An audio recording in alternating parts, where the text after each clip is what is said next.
Hey up everybody, welcome back to the I'll Do Cycling YouTube channel, where today we get to talk about the next round of Superclasico. It's the Giro dell'Emilia. The Italian races are upon us, and that's a really exciting time of year. It means it's kind of like the autumn classics, building up towards Il Lombardia in a few weeks, I think it is. Post World Champs, so we've got lots of things to be talking about, lots of big riders in this race, including Pogacar.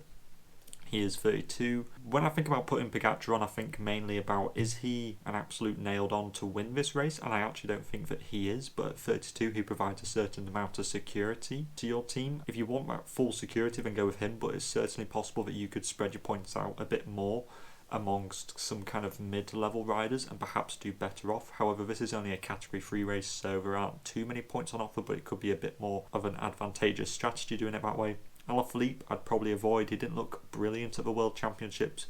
It's possible that he kind of comes around more and more as these Italian races go on, and then he does really well at Il Lombardia, but I'm just not sure about him doing very well in this race. I think that you got some other options who are certainly a bit more safe, including Adam Yates at 24. I think that he's going to be a great choice.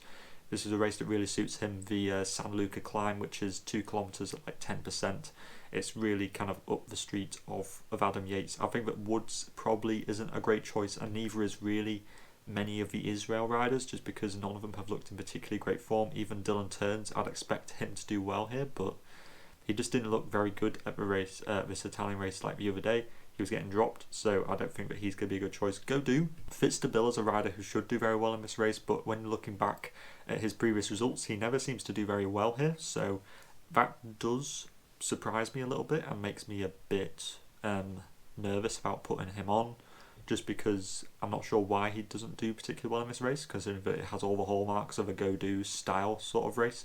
But of course, if you want to put him on and you believe that this is going to be the year which kind of bucks the trend, then by all means go with him. Valverde, I don't think he's going to do particularly great. I know he came second the other day in the Coppa Agostoni behind Bax, but I just don't think this is a race that particularly suits Valverde, especially since this is like his kind of retiring year.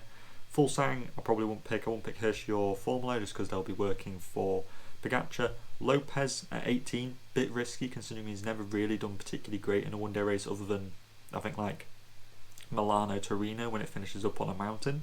So I think that Lopez I'd probably avoid. Ulissi does sometimes pick up top 10s in this race, even if he would be working for Pogacar, so I think that he's still a good choice, but I think the best 18-point rider is probably Vlasov, considering his recent form.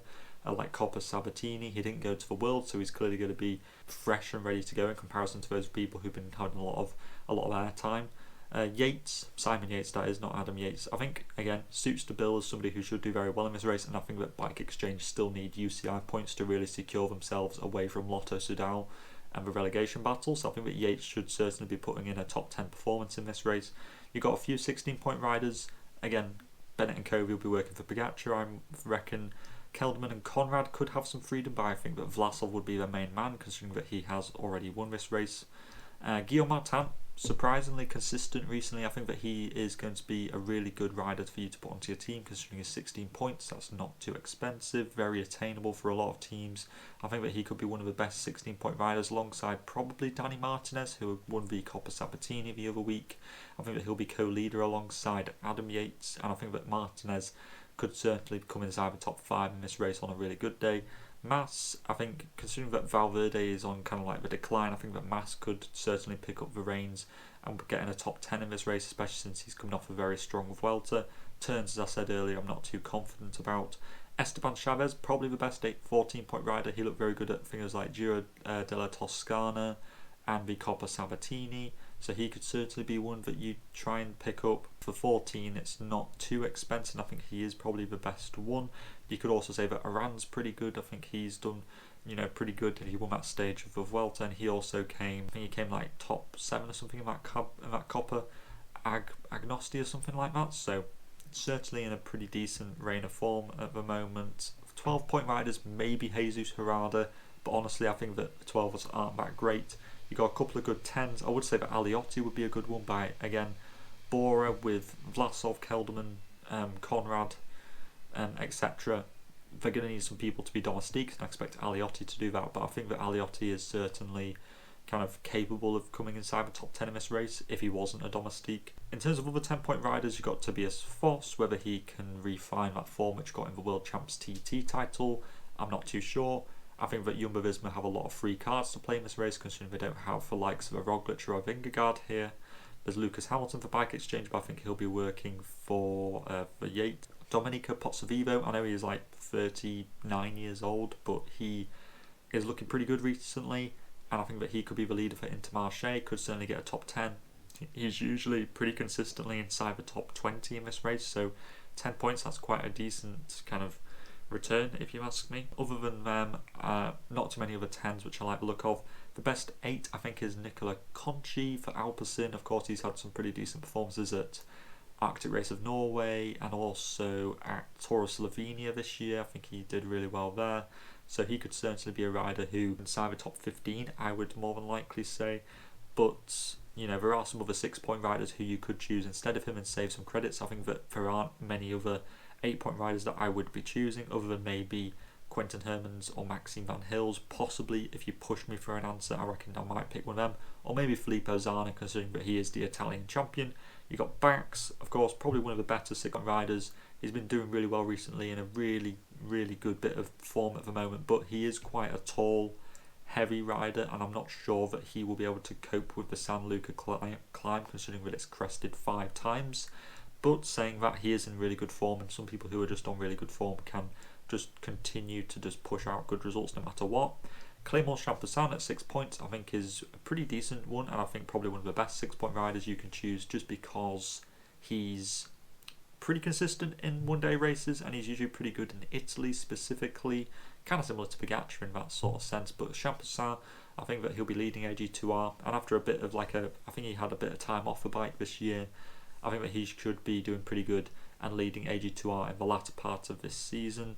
Other than him, you got maybe Lorenzo Fortunato. I'd expect him to be leading Aolo Cometa, considering that he won a Giro stage last year up the Zoncolan, I think it was.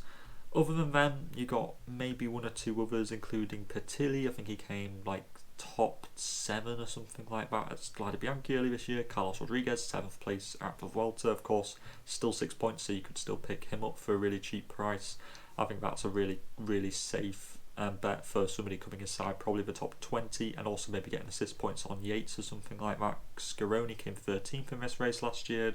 Tesfazion, I expect it to be too hard for Tesfazion more than likely, but just worth shouting him out. He did pretty good in the Giro this year, could certainly do something here. Jay Vine crashed out of the Vuelta, pretty serious kind of like gash in his arm. If he's recovered from that, then I expect him to be really competitive here, even though he's never really done one-day races before. He looks in really good form this year. I think that he could certainly do something good, considering how good he was looking at the Vuelta. I think those kind of legs would really kind of succeed on this sort of terrain. And then other than that, 4-point riders are very few and far between in terms of quality. I wouldn't really be picking any of them. It's worth noting also that in the 6-point category there will be Andrea Piccolo for EF, but it hasn't updated just yet, but he is confirmed on the start list, so he would be another 6-point rider that I would probably say is really good to go with, especially since he's been looking so good recently in a lot of one-day races. I'd say that him and Champussin are likely my favourite 6-point riders. This is the team I've got at the moment. Of course, it's spread out quite a lot amongst kind of some mid-level riders like Pozzovivo, Chavez, Vlasov, but you can swap out some riders. You could go Pogacar and a 6-point rider, or kind of like some more mid-level riders if you wanted to do that.